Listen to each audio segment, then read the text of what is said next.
در جلسه گذشته مبتنی بر این تصویر توضیحاتی رو در ارتباط با مکانیزم هایی که در تنظیم میزان غلظت یا تراکم ناقلین عصبی در فضاهای سیناپسی نقش دارن به عرض شما سروران رسوندیم و تا جایی که حافظه من یاری میکنه فکر میکنم مقرر شد که من در خصوص دو اصطلاح، یکی تحت عنوان up regulation و دیگری down regulation، توضیحاتی رو خدمت شما تقدیم بکنم. این دو تا اصطلاح رو نظر به اینکه در تصویر درک نشده من در قسمت چت برای شما عزیزان می نویسم. اصطلاحی به نام up regulation که می توان آن را در فارسی تحت عنوان تنظیم افزایشی ازش یاد کرد و اصطلاح دیگر تحت عنوان down regulation که طبیعتاً به استناد ترجمه پیشین این نوع رو از اصطلاح رو میتوان تنظیم کاهشی نامید، down regulation.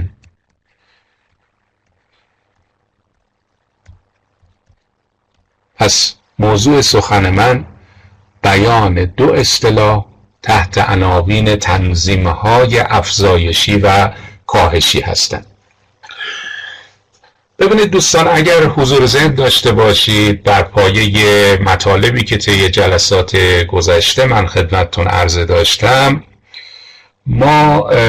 قبلا اشاره کردیم که در شدت پیامی که در یک سیناپس شیمیایی مخابره می شود، هم سلول پیش سیناپسی و هم سلول پس سیناپسی نقش دارند و اینجور نیستش که صرفاً سلول مخابره کننده پیام، یعنی اون سلول یا نورون پیش سیناپسی تعیین کننده این موضوع باشد که شدت پیامی که در حال انتقال هست یک شدت زیاد، متوسط یا کمی باشد، بلکه سلول دریافت کننده پیام یا همان سلول پس سیناپسی هم در تعیین این شدت نقش داره. طبیعتاً همونطور که احتمالاً حدس میزنید یکی از راهکارهایی که به واسطه اون سلول پیش سیناپسی میتونه بر شدت مخابره پیام تأثیر بگذاره این هست که اساساً در هر لحظه یا در یک بازه زمانی چه میزان از ناقل عصبی یا میانجی عصبی توسط نورون پیش سیناپسی به شکاف سیناپسی آزاد میشه و در این حال مکانیزم‌های دیگری هم که در جلسات پیشین برشمردیم، از جمله مکانیزمی تحت عنوان برداشت مجدد پیش سیناپسی یا مکانیزم دیگری تحت عنوان ممانعت پیش سیناپسی، از جمله دیگر در واقع راهکارهایی هستند که سلول پیش سیناپسی به واسطه بهره‌مندی از اونها میتونه شدت مخابره پیام رو تحت تأثیر قرار بده. اما سخن بر سر ایفای نقش سلول پس سیناپسی یا سلول دریافت کننده پیام در ارتباط با تعیین شدت مخابره اون دستور یا پیامی است که باید ابلاغ بشه. در این رابطه باید خدمت دوستان عرض بکنم که در واقع سلول دریافت کننده پیام یا سلول پس سیناپسی به واسطه تغییر تعداد و نوع گیرنده هایی که در قشاع پلاسمایی اون وجود دارد میتواند بر شدت مخابره پیام ایفای نقش بکنه. از باب تشبیه در واقع باید بگم که سلول دریافت کننده پیام به واسطه این که چقدر برای سخنی که از جانب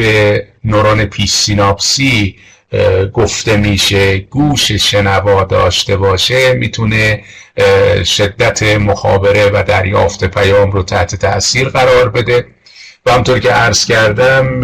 این اثر بخشی مبتنی بر دو اتفاق هست. یکی تغییر تعداد گیرنده های پست سیناپتیک یا پس سیناپسی در غشاء سلول دریافت کننده پیام و دیگری دگرگونی در نوع گیرنده هایی است که تحت عنوان گیرنده های پس سیناپسی ما به اونها قبلا اشاره داشتیم. نکته‌ای که باید خدمت شما دوستان عرض بکنم این هست که گاهی وقت سلول پس سیناپسی به عنوان دریافت کننده پیام تعداد گیرنده های موجود در غشاء پلاسمایی خودش رو افزایش میده و به این رخداد ما میتوانیم بگیم upregulation یا به بیان دیگر تنظیم افزایشی. گاهی دیگر برعکس این واقعه رخ میده، یعنی اینکه سلول پس سیناپسی ممکن هست که تعداد گیرنده های مستقر در غشاء خودش رو تقلیل بده که این اتفاق رو تحت عنوان تنظیم کاهشی یا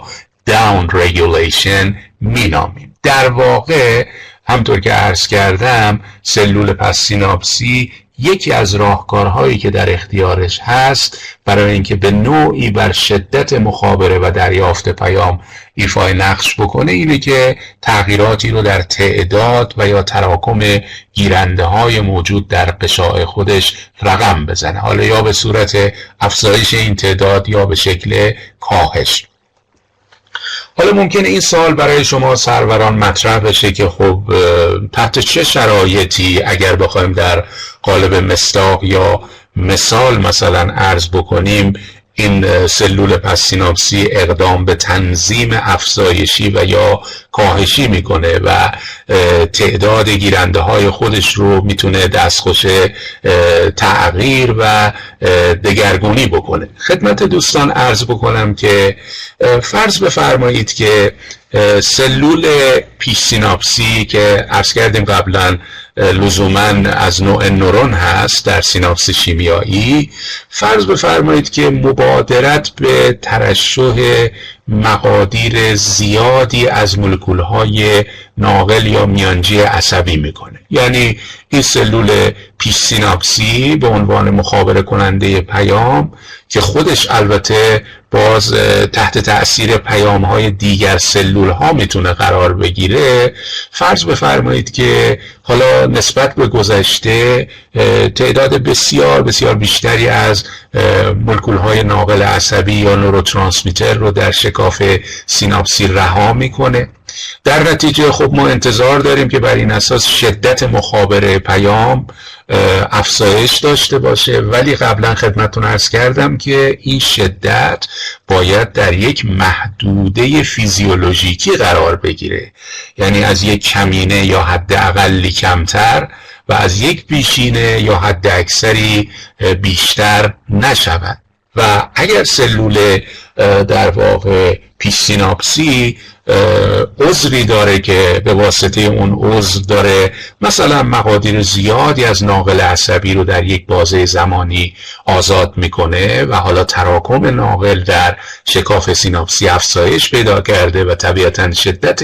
مخابره پیام زیاد شده، در چنین شرایطی برای اینکه اون محدوده فیزیولوژیکی رعایت بشه سلول پس سیناپسی میاد تعداد گیرنده های خودش رو نسبت به ناقل عصبی کمتر میکنه تا با این طریق بتونه جلوی افزایش بیش از حد شدت مخابره پیام رو بگیره. یا مثلا برعکس این رخ داد ممکنه که نورون پیش سیناپسی به هر دلیلی از جمله اینکه مثلا اون سلول دچار آسیب یا اختلال یا ناتوانی شده باشه مقادیر کمی از ناقل عصبی رو از خودش رها و آزاد بکنه و اینجا به خاطر اینکه اون تنظیم لازم حتی المقدور صورت بگیره خب طبیعتاً سلول پس سیناپسی تعداد گیرنده های خودش رو برعکس افزایش میده برای اینکه بتونه اون شدت مخابره پیام رو در اون محدوده‌ای که باید تثبیت بشه حتی المقدور در واقع مورد تنظیم قرار بده. پس اگر میزان ترشح ناقل عصبی توسط سلول پیش سیناپسی افزایش پیدا بکنه، به ویژه این که اگر چنین افزایشی تداوم داشته باشه و چنین افزایشی باعث بشه که در واقع تراکم ناقل عصبی در شکاف سیناپسی از بیشینه حد فیزیولوژیکی فراتر بره، در چنین شرایطی سلول دریافت کننده پیام یا سلول پس سیناپسی تعداد گیرنده های خودش رو نسبت به ناقل عصبی کاهش میده و پدیده داون رگولیشن رقم میخوره. برعکس اون زمانی که سلول پس سیناپسی احساس بکنه که دیگه مثل گذشته خبری از سلول پیش سیناپسی نیست، یعنی سلول پیش سیناپسی که قبلا با در واقع انگیزه بیشتر، با شدت افزونتری سخن میگفت، حرف میزد، گفتگو میکرد، اکنون دیگه انگار این رویه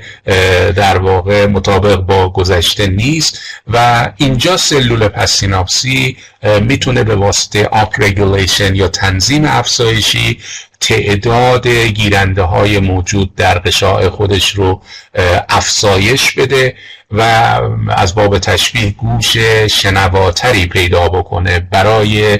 سخنی که از جانب سلول پیش سیناپسی گفته میشه. بنابراین به واسطه تغییر تعداد گیرنده های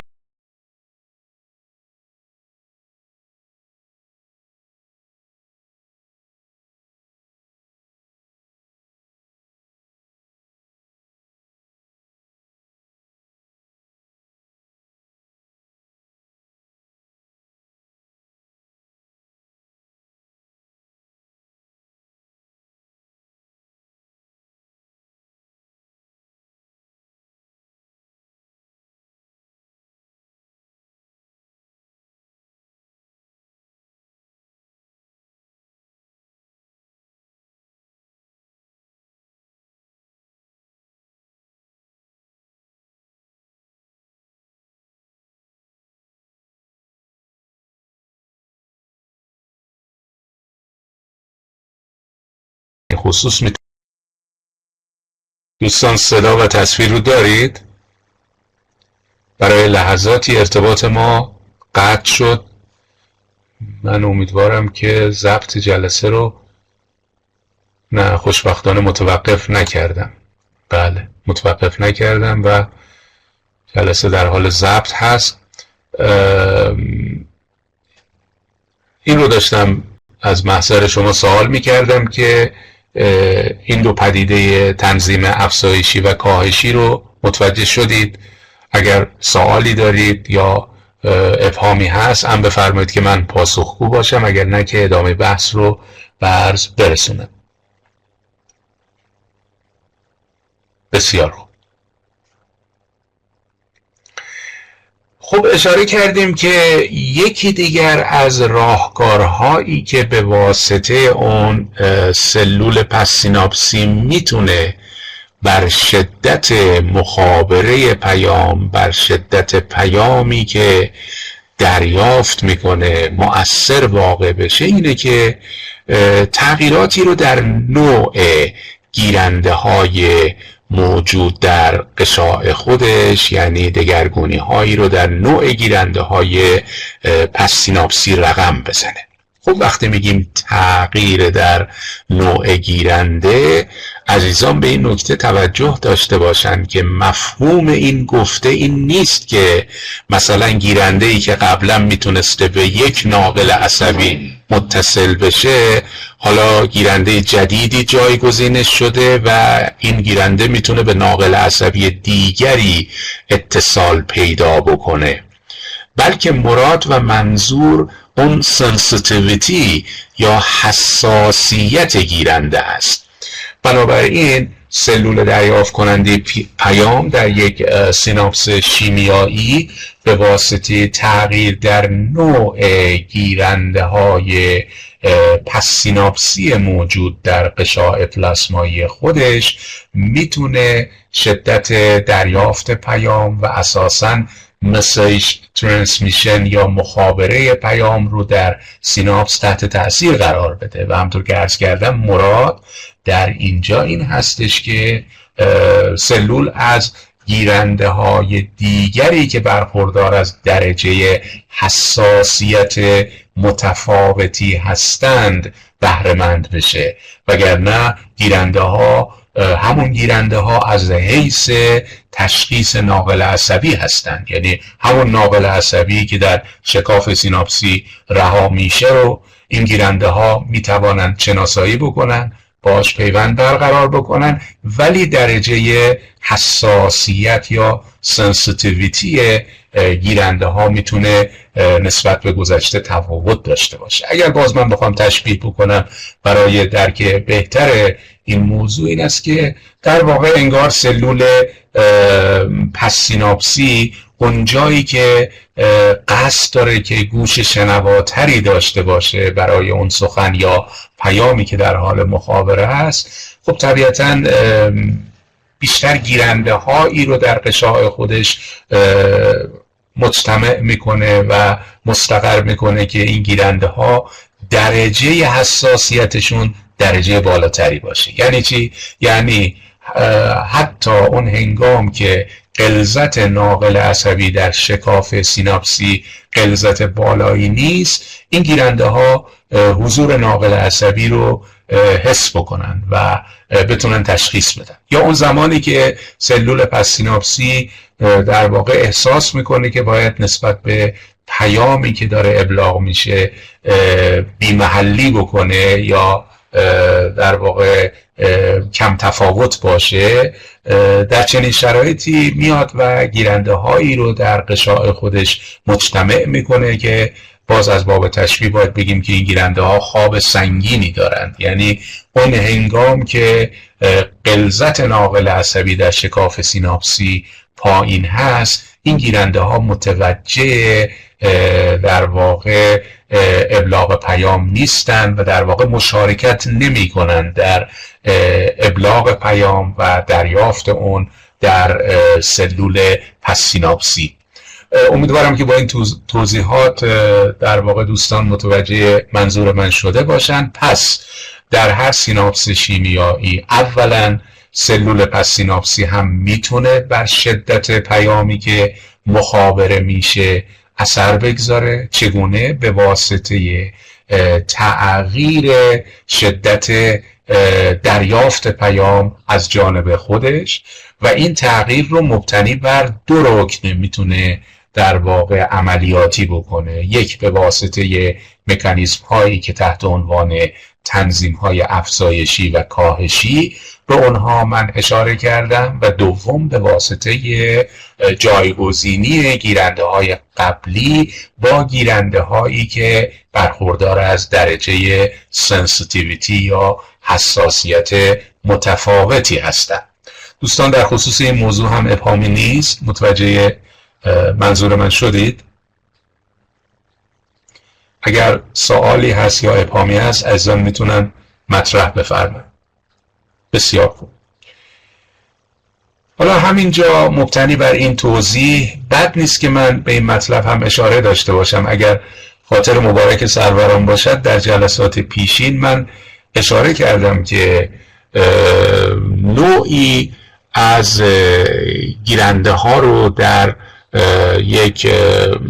در واقع سیناپس شیمیایی تحت عنوان گیرنده های پری سیناپتیک یا پیش سیناپسی میشناسیم. و اگر یادتون باشه من عرض کردم که خب اکثر گیرنده هایی که در ساختار سیناپس شیمیایی وجود دارن از نوع پس سیناپسی هستن، در غشاء سلول پس سیناپسی استقرار دارن، ولی عرض کردم که به میزان به مراتب کمتر ما گیرنده هایی رو داریم به عنوان گیرنده های پیش سیناپسی یا گیرنده های خودی یا اوتو ریسپتورز که محل اینها در غشاء پلاسمایی سلول پیش سیناپسی هست و طی جلسات پیشین من خدمتتون عرض کردم که حضور این نوع از گیرنده ها باعث میشه که در واقع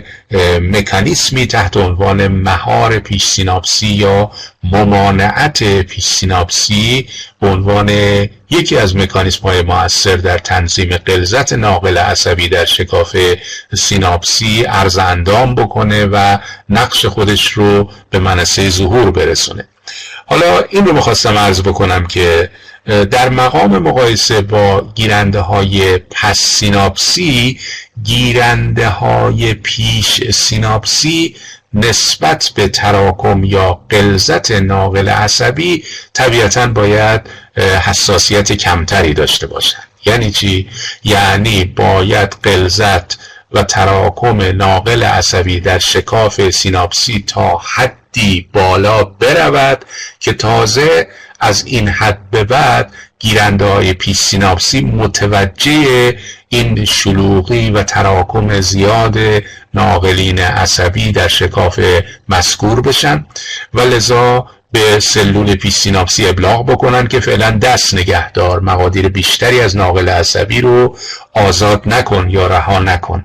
ولی گیرنده هایی که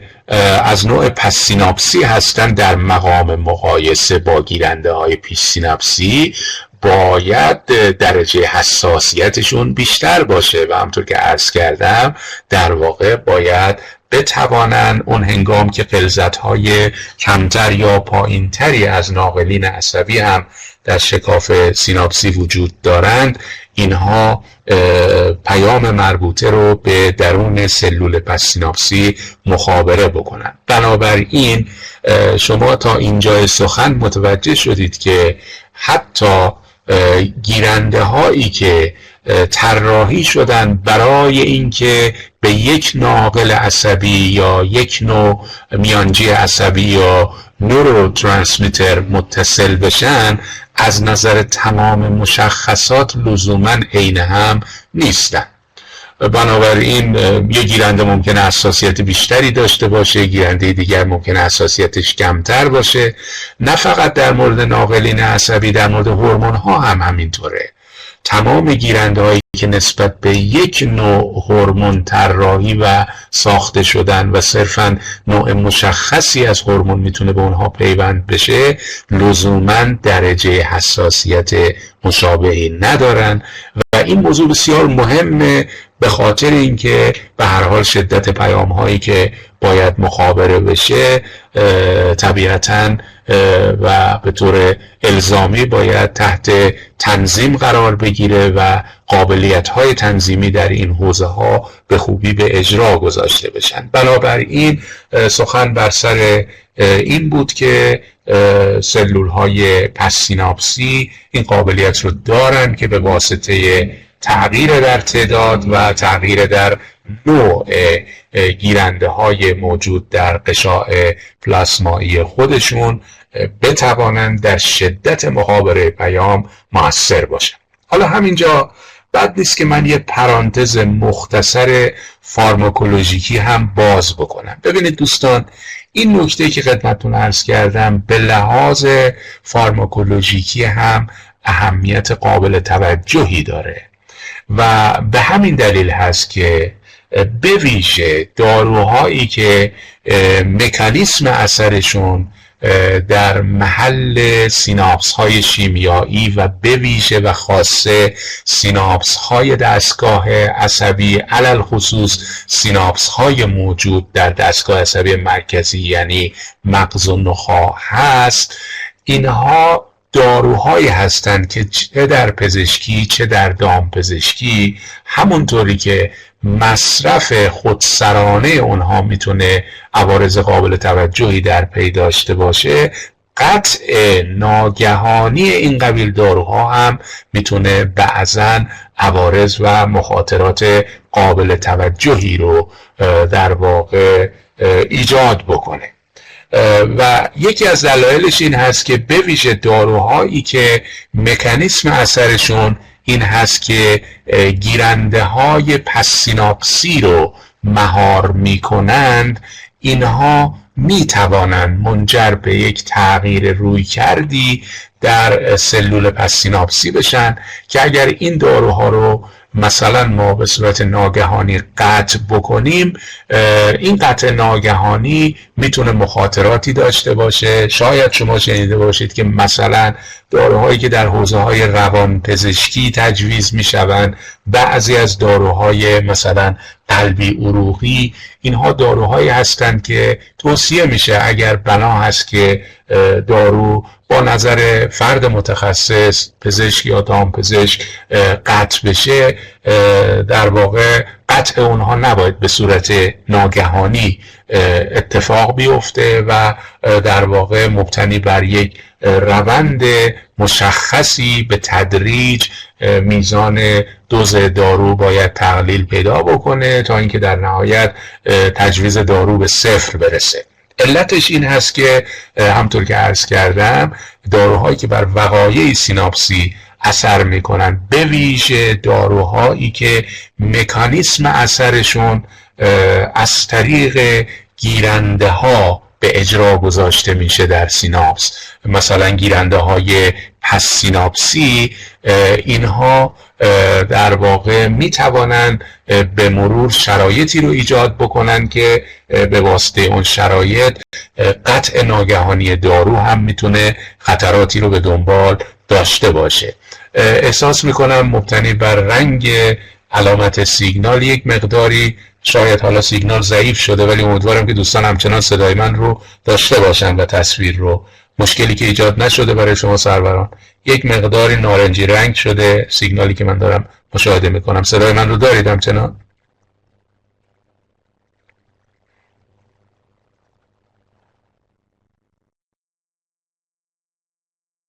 بله، سپاسگزارم. پس دوستان متوجه توضیحی که عرض کردم شدن و من خواستم یه اهمیت فارماکولوژیکی رو اینجا خدمت عزیزان توضیح بدم. حالا بد نیست که همین اهمیت فارماکولوژیکی رو ضمن بیان یک مثال من توضیحات تکمیلیش رو خدمت شما سروران عرض بکنم. ببینید، در درس فارماکولوژی شما با دسته ای از داروها که مرتبط با دستگاه عصبی خودمختار در بدن هستند آشنا میشید تحت عنوان بیتا بلاکرز یا بیتا بلاکرها یا داروهای مسدود کننده گیرنده های بیتا. البته متعاقباً در فیزیولوژی دستگاه عصبی خودمختار هم من خدمتتون عرض خواهم کرد که یک نوع از گیرنده هایی که در بخش سمپاتیک این دستگاه وجود داره و نقش خودش رو به اجرا میگذاره گیرنده های نوع بیتا هستن که حالا عرض خواهم کرد که انواع مختلفی دارن، بیتا 1، بیتا 2، بیتا 3 و در حوزه در واقع تحریک سمپاتیک گیرنده های بیتا یک گروه عمده از گیرنده هایی هستند که در بروز پاسخهای ناشی از تحریک سمپاتیک نقش خودشون رو نمایان میکنن. شما بر مبنای آموخته‌های پیشین خودتون حتی از مباحث زیستشناسی پیش از دانشگاه استحضار دارید که تحریک سمپاتیک به عنوان مثال در اندامی مثل قلب اثر محرک داره، یعنی هم باعث افزایش تعداد ضربان قلب میشه، هم تا حدودی سبب میشه که بر قدرت انقباضی هر ضربه در قلب افزوده بشه. بنابراین تحریک سمپاتیک برای قلب رویکرد محرک داره، جنبه استیمولیتری داره و در این مثالی که خدمتتون عرض کردم خب ما نوعی از گیرنده های بیتا رو داریم که بعداً حالا دقیق تر مطالعه می‌فرمایید تحت عنوان بیتای شماره 1 یا بیتا 1 نامیده میشه. در جریان تحریک سمپاتیک استحضار کلی دارید که خب ناقل عصبی مثل نور آدرنالین که نام دیگرش نور اپینفرین هست واسطه ابلاغ پیامه و در واقع این ناقل عصبی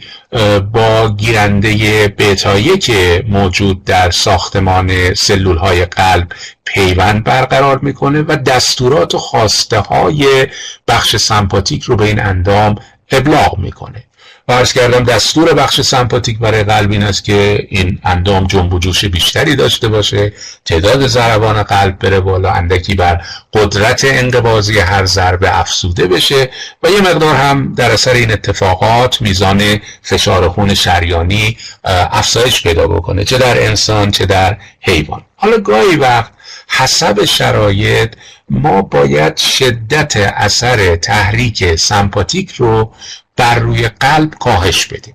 مثلا فرض فرمایید که حالا فردی، انسانی یا حیوانی دستخوش هایپرتنشن یا فشار خون بالا یا به بیان مناسبتر پرفشاری خون هست و ما میخوایم که یک مقدار این فشار خون شریانی تقلیل پیدا بکنه. یا مثلا فرض فرمایید که حالا یه انسانی دچار یه اختلال روانپزشکی یا مثال خیلی ساده عرض بکنم یه اختلال مثلا اضطرابی هست و حالا ضمن اینکه اون داروی مربوطه رو داره دریافت میکنه، پزشک ممکنه که بهش توصیه بکنه که یه داروی دیگر که در زمره داروهای قلبی عروقی هم قرار میگیره رو مورد مصرف قرار بده. ببینید در فارماکولوژی خواهید خوند که خود داروهایی که تحت عنوان مسدود کننده های گیرنده های بتا نامیده میشن یا بتا بلاکرها، بسته به نوع این گیرنده ها میتونن انواع مختلفی داشته باشن، اما یکی از معروف ترین این داروها رو حداقل اکثریت شما سروران میشناسید و من در قسمت چت نامش رو برای شما درج میکنم. داروی معروفی تحت عنوان پروپرانولول هست. پروپرانولول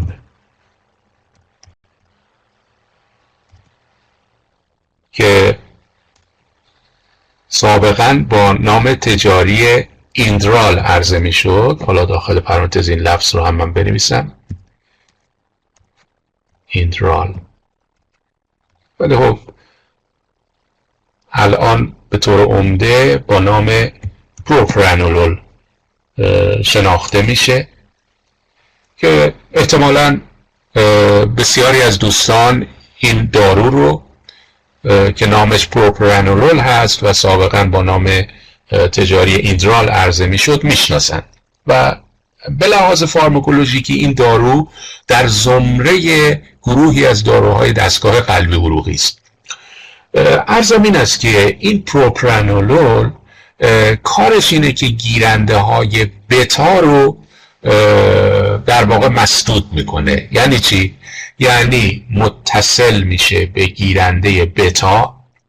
و به واسطه این اتصال اجازه نمیده که نورآدرنالین یا نورپینفرین به گیرنده های بتا بچسبه. به همین دلیل پروپرانولول نوعی بتا بلاکره، نوعی مسدود کننده گیرنده بتا هست. منتها تمام انواع گیرنده های بتا رو میتونه مسدود بکنه. همطور که عرض کردم گیرنده بتا در ساختمان قلب از نوع، حالا بعداً میخونید بتا 1 هست. اشاره کردم که گاهی وقت لازم هست که شدت اثر بخش سمپاتیک بر روی قلب تقلیل پیدا بکنه تا اینکه مثلا فرض فرمایید که فشار خون شریانی کم بشه، یا اگر فردی، انسانی یا حیوانی در اثر انزایتی یا اضطراب مثلا تپش قلبی داره، یه مقداری این مسئله مدیریت بشه. بنابراین در مواردی بنا به تشخیص تخصصی از جانب پزشک یا دامپزشک پروپرانولول میتونه تجویز بشه و همونطور که عرض کردم این پروپرانولول میاد با گیرنده های نوع بتا که در واقع سلول پس سیناپسی در ساختمان سیناپس موجود در قلب یا سیناپس های موجود در قلب وجود دارن پیوند برقرار میکنه و متعاقب این پیوند اجازه نمیده که نورآدرنالین که ناقل عصبی هست خواسته بخش سمپاتیک رو به قلب ابلاغ بکنه. در نتیجه تعداد ضربان قلب میاد پایین، قدرت انقباضی قلب اندکی کم میشه، فشار خون شریانی کم میشه، تپش قلب کم میشه و قس الی هذا. حالا فرض بفرمایید که مصرف این دارو، حالا بر اساس توصیه‌هایی که صورت گرفته، یه مصرفی هست که مشمول زمان شده، یعنی مدت زمانی از شروع مصرف سپری شده، مدتی است که مثلا انسان یا حیوان این دارو بهش تجویز میشه. خب من عرض کردم که پروپرانولول گیرنده بتا رو در ساختمان قلب میپوشونه، بهش میچسبه، خودش هیچ دستور ابلاغ نمیکنه و هدفش فقط اینه که اجازه نده که صاحب امر، صاحب دستور، در این مثالی که عرض کردم که در واقع ناقل عصبی باشه یا نورآدرنالین باشه، دستور رو به سلول پس سیناپسی ابلاغ بکنه. بنابراین میاد گیرنده‌های بتا رو میپوشونه و مهار میکنه. خب وقتی این اتفاق میفته، بعد از یه مدتی انگار سلول پس سیناپسی که مثلا فرض فرمایید سلول موجود در ساختمان قلب هست، به این فکر میفته که همچین خبری از جانب بخش سمپاتیک نیست، انگار دیگه سر و کله نورآدرنالین یا نوراپینفرین چندان پیدا نیست، با اون شدت سابق دیگه سخن نمیگه و خبری ازش نیست. و اینجا حسب توضیحاتی که خدمتتون عرض کردم، این سلول پس سیناپسی در ساختمان قلب چیکار میکنه؟ برای اینکه اون شدت تقلیل یافته دریافت پیام رو جبران بکنه، اقدام میکنه به پدیده تنظیم افزایشی یا آپریگولیشن گیرنده های بتا. تکرار میکنم، در چنین شرایطی سلول پس سیناپسی که به عنوان مثال در ساختمان قلب هست، اقدام میکنه به پدیده تنظیم افزایشی، یعنی اون سلولی که در ساختمان قلب تحت تأثیر دستور سلول عصبی بخش سمپاتیک قرار داره، به خاطر اینکه احساس میکنه که خبری نیست از جانب نوراپینفرین، میاد و تعداد گیرنده های بتای خودش رو در غشاء پلاسمایی افزایش میده. منتها چون این دارو داره مستمر مصرف میشه، همچنان پروپرانولول این گیرنده ها رو میپوشونن و همچنان اون اثر درمانی و کنترل کنندگی وجود داره. ولی در پس پرده این اتفاق، همطور که توضیح دادم، ما انتظار داریم که بعد از مدتی بر تراکم گیرنده های پس سیناپسی نوع بتا در سلول قلبی افزوده بشه. حالا با این مقدمات تصور بفرمایید که به صورت ناگهانی این داروی پروپرانولول قطع بشه. چه اتفاقی میفته؟ دیگه نه مسدود کننده یا مهار کننده گیرنده بتایی وجود داره و اینکه در واقع تراکم گیرنده بتا هم در چنین شرایطی نسبت به گذشته، یعنی نسبت به زمان قبل از شروع تجویز دارو، به شدت در سلول پس سیناپسی افزایش پیدا کرده، چون تنظیم افزایشی اتفاق افتاده. دارویی که باید گیرنده بتا رو مهار بکنه، پروپرانولول، ناگهان قطع شد. از طرفی از قبل تنظیم افزایشی صورت گرفته بود، تعداد گیرنده های بتا در غشاء سلول قلبی به شدت افزایش پیدا کرد. حالا در اثر قطع ناگهانی پروپرانولول اثر معکوس ایجاد میشه، یعنی یه دفعه تعداد ضربان قلب به شدت میتونه افزایش پیدا بکنه، یه دفعه عملکرد قلب میتونه خیلی شدید بشه و این میتونه خطراتی رو در پی داشته باشه. بنابراین خدمت سروران من تأکید کردم که توجه به این مکانیزم های فیزیولوژیکی از نظر هم درک مباحث فارماکولوژیکی، هم به لحاظ ملاحظات مرتبط با این حوزه و تجویز داروها اهمیت قابل توجه و زیادی داره. دوستان فکر میکنم که در این موضوع با توجه به مثالی که من خدمتشون عرض کردم تقریبا ابهامی نداشته باشند و من به طور حالا مصداقی اومدم داروی پروپرانولول رو مثال زدم برای اینکه بگم که قطع ناگهانی به ویژه داروهایی که در فضاهای سیناپسی و در وقایع سیناپسی ایفای نقش میکنند مثل شروع خودسرانه اونها میتونه خطراتی داشته باشه و بعضا هم این خطرات میتونه به مراتب افزونتر هم باشه که بهترین مثال به ذهنم رسید در واقع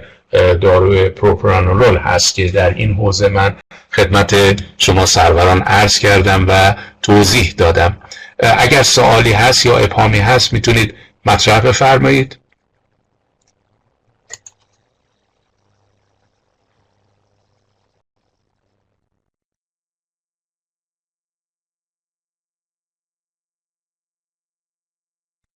دوستان صدای من رو دارید الان؟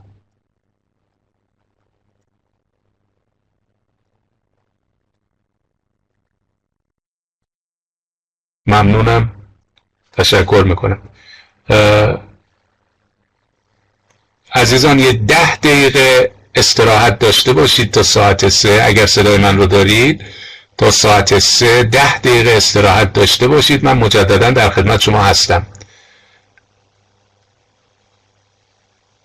متوجه شدید؟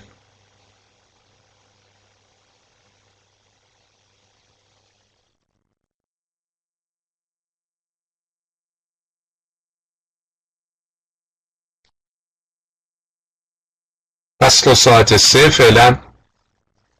یه آنتراکتی مشترکاً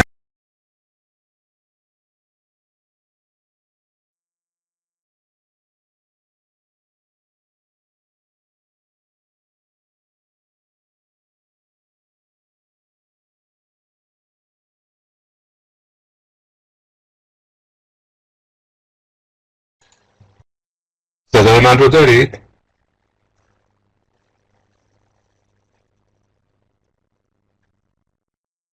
تشکر. من قبل از آنتراکت به اشتباه گفتم 10 دقیقه استراحت تا ساعت 3. در واقع مرادم تا ساعت 4 بود که خب این آنتراکت هم به پایان رسید، لذا ادامه بحث رو به عرض شما سروران میرسونم. از سرگیری ضبط جلسه هم بله فعالش کردم. موضوع دیگری که میخوام در ادامه اندکی امروز راجع بهش صحبت بکنم و بعد طی جلسات آینده توضیحات تکمیلی رو در ارتباط با اون به عرض برسونم، همطور که در تصویر ملاحظه می‌فرمایید Physiology of Cell or Plasma Membrane هست، یعنی فیزیولوژی قشاع پلاسمایی سلول. خب در مجموع ما در دانش فیزیولوژی از جمله مباحثی که باهاش سر و کار داریم به طور کلی مبحثی تحت عنوان سل فیزیولوژی یا فیزیولوژی سلول هست.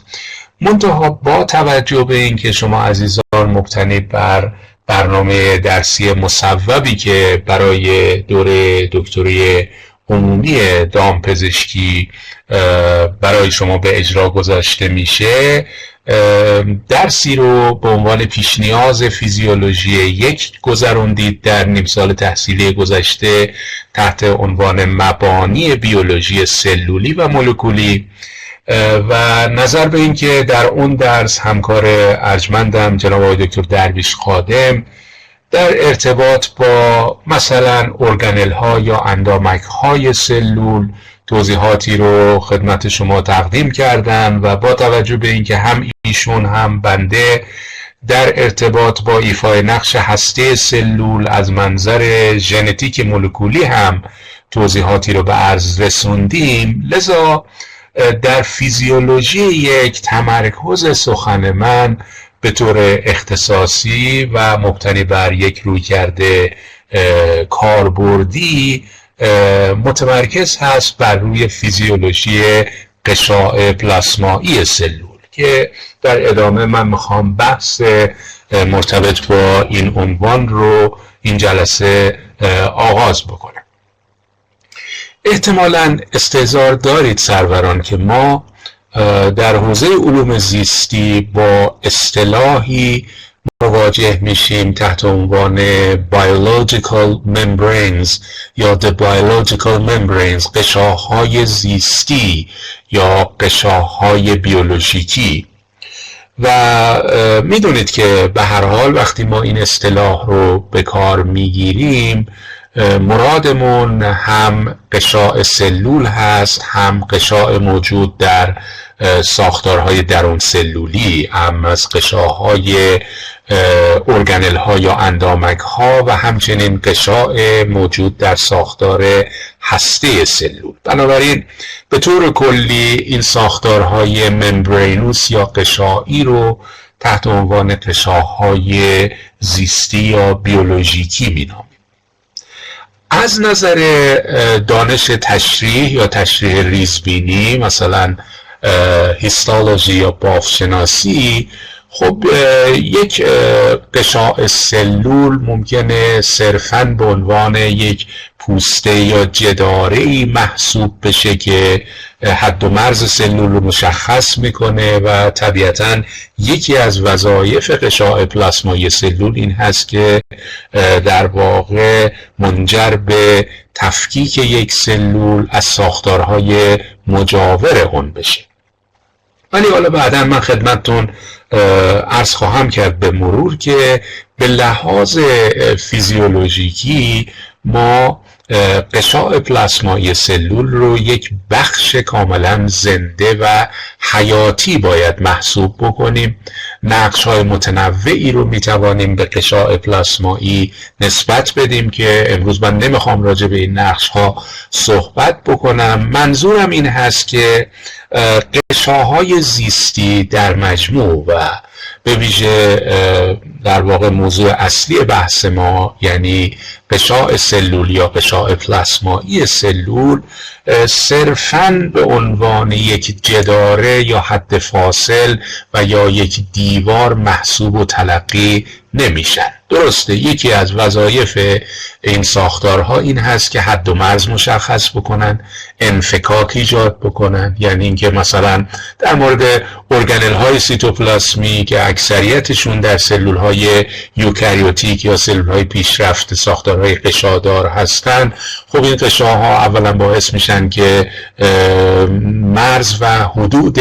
هر اندامک در قیاس با ساختارهای پیرامونش یا در قیاس با سایر اندامک ها مشخص بشه و یه جدایی و انفکاکی ایجاد بشه. ولی همونطور که تاکید کردم این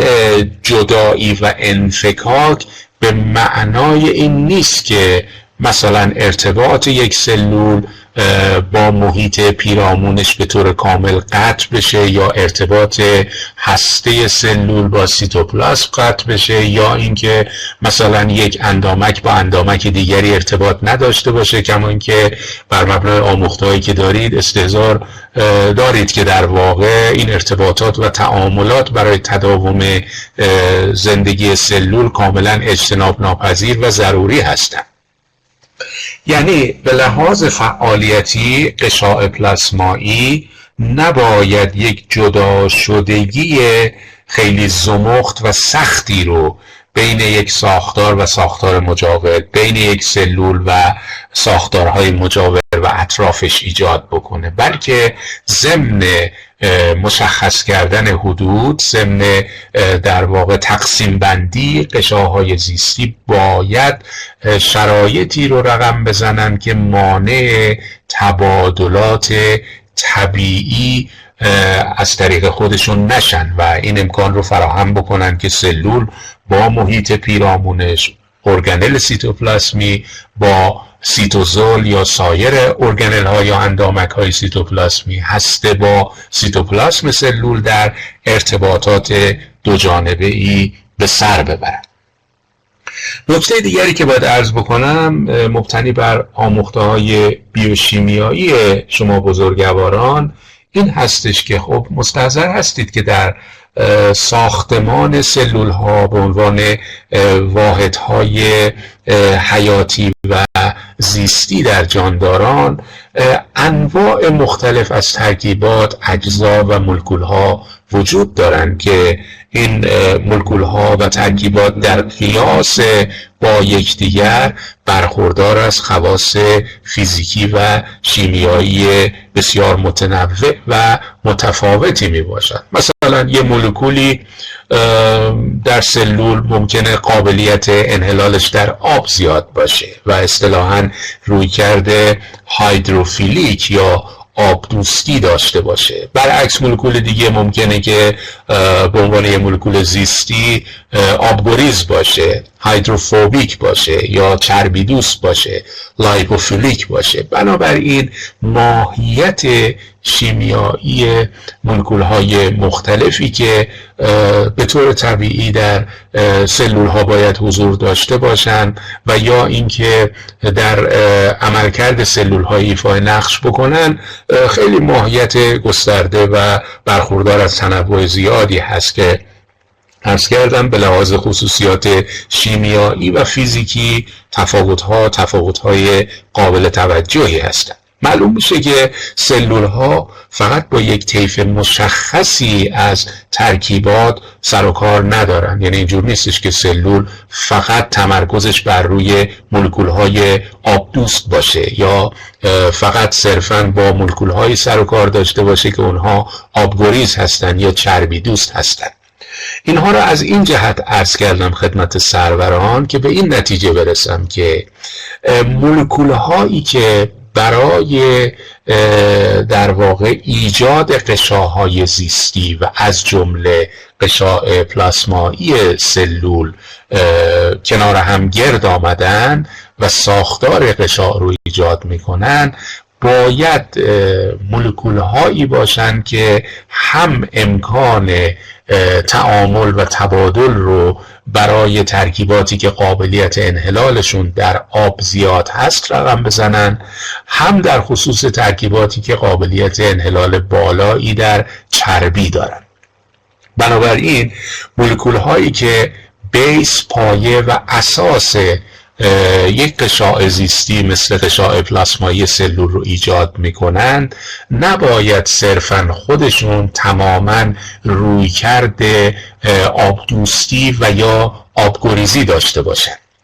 و باید از یک خصیصه دوگانه‌ای برخوردار باشند. به همین دلیل شما مستحضر هستید که برای تشکیل غشاهای زیستی و از جمله غشاء پلاسمایی سلول، مولکول هایی که گرد هم میان تا این ساختارهای غشایی رقم بخورن، مولکول هایی هستند که به لحاظ شیمیایی خاصیت دوگانه دارن. یعنی بخشی از این مولکول ها آبدوست هست، بخش دیگرش آبگریزه و در این خصوص میدونید که مولکول های منتخب برای چنین ایفای نقشی گروهی از لیپیدها هستند که اصطلاحاً تحت عنوان فسفولیپیدها به لحاظ بیوشیمیایی نامیده میشن و اساس و پایه تمام انواع غشاهای زیستی رو اجتماع این مولکول ها می سازن و همطور که استحضار دارید به لحاظ بیوشیمیایی در واقع این مولکول ها یه بخشی دارن که ما تحت عنوان سر قطبی یا پولار میتونیم ازش یاد بکنیم و بخش دیگری در این مولکول های فسفولیپید وجود دارن که در واقع میتوانیم تحت عنوان ناحیه تیل یا دم نانپولار یا غیر قطبی یا چربی دوست آن را بنامیم. بنابراین میخوام بگم که به لحاظ بیولوژیکی گزینش و انتخاب فسفولیپیدها برای اینکه اجتماع اونها بتونه غشاهای زیستی رو ایجاد بکنه، مثل سایر مواردی که در حوزه علوم زیستی ما باش مواجه میشیم، بهترین انتخاب و به نوعی شایسته گزینی بوده که با توجه به خصوصیات شیمیایی و بیوشیمیایی این مولکول ها مبتنی بر توضیحی که عرض کردم در واقع استحضار پیدا کردید که چرا لزوما بخش عمده‌ای از ساختمان پایه‌ای و اساسی تمام غشاهای زیستی رو تجمع مولکول‌های فسفولیپیدی باید به خودشون تخصیص بدن. و در این تصویر هم ملاحظه می‌فرمایید که حالا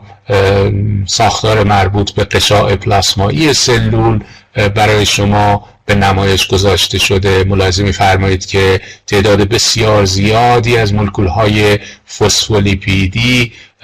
کنار هم مجتمع شدن تا اینکه یک ساختار ممبرینوس یا غشایی رو ایجاد بکنن. این اجتماع مطابق با تصویر ملاحظه می‌فرمایید بگونه‌ای هست که سرهای قطبی این مولکول‌ها در مجاورت محیط‌های آبی درون و بیرون یک سلول مثلا قرار گرفته و نواحی دمی غیر قطبی اونها هم در مجاورت یکدیگر که شما بر مبنای اطلاعاتی که در حوزه شیمی دارید و در زمینه به هر حال نیروهای بین مولکولی به خوبی توجیه هستید که خب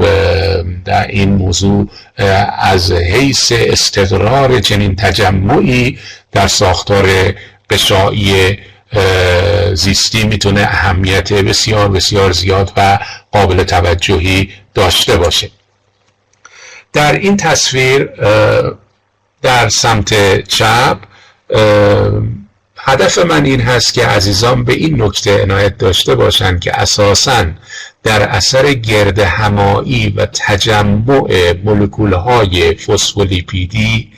در کنار یکدیگر، یا اینکه یه مقدار حالا دامنه این بیان رو به شکل گسترده تر من خدمت شما عرض بکنم. فرض بفرمایید که حالا مولکول هایی که نظیر فسفولیپید ها مولکول هایی هستند که ماهیت دوگانه ای دارن، یک بخش قطبی و یک بخش غیر قطبی در اونها موجوده که حالا چون بحث ما در مورد غشاهای زیستی است و غشای پلاسمایی سلول به طور اخص از بین اونها تمرکز سخن بر روی مولکول های فسفولیپیدی است. به هر حال در این تصویر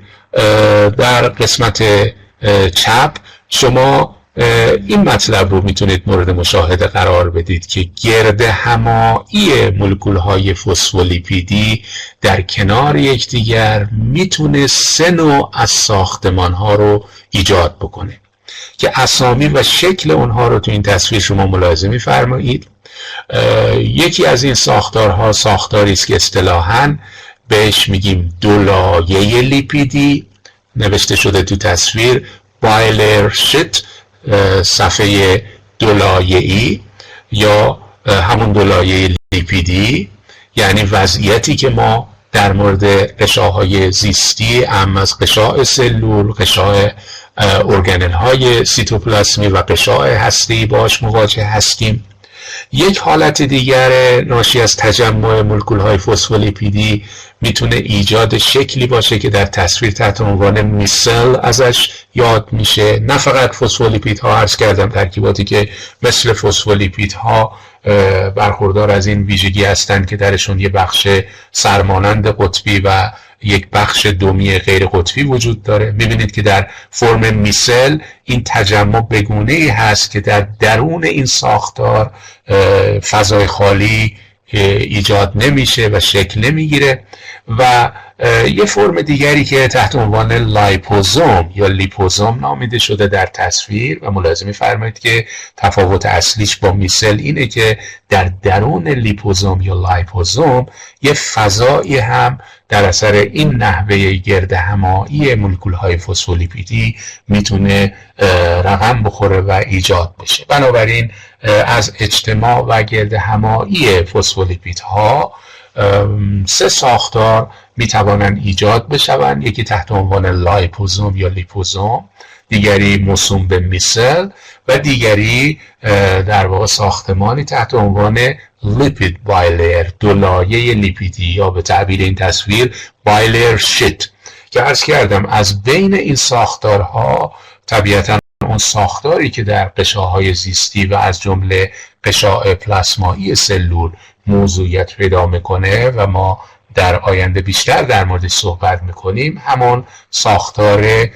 لیپید بایلر یا ساختار دولایه لیپیدی هست. در سمت راست این تصویر هم حالا جهت یادآوری طرح مربوط به یک مولکول فسفولیپید رو ملاحظه می‌فرمایید که قطعاً در درس بیوشیمی خیلی مفصل با در واقع این گروه از مولکول ها آشنایی پیدا کردید. ملاحظه می‌فرمایید که بخشی از ساختمان این مولکول به واسطه حضور بارهای الکتریکی و اتم‌هایی مثل اتم‌های اکسیژن و فسفات و در اثر پیوند بین این اتم‌ها ماهیت در واقع قطبی به خودش گرفته، یعنی تمایل زیادی برای مواجه شدن با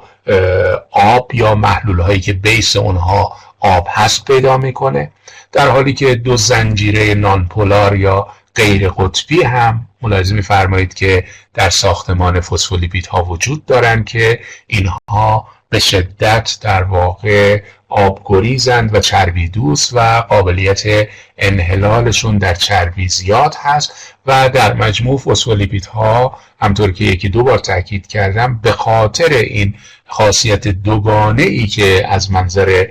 شیمیایی دارن مولکول‌های به شدت منتخبی هستند برای اینکه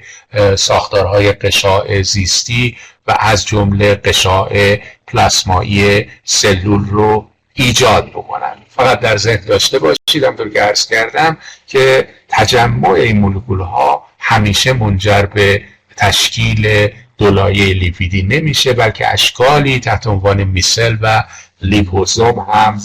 میتونه موضوعیت پیدا بکنه. خب دوستان، بر مبنای اطلاعاتی که از دروسی که قبلا گذروندید چه در دانشگاه چه در پیش از دانشگاه در مباحث زیستشناسی دارید، استحضار دارید که ترکیبات گوناگونی در ساختمان غشاء پلاسمایی سلول وجود دارند و گرد هم آمدن تا اینکه این ساختمان غشا به صورت کاملا فعالیتی یا فانکشنال به عنوان یک ساختار کاملا وایتال یا حیاتی یا زیستی رقم بخوره. استحضار دارید که ما مولکول‌های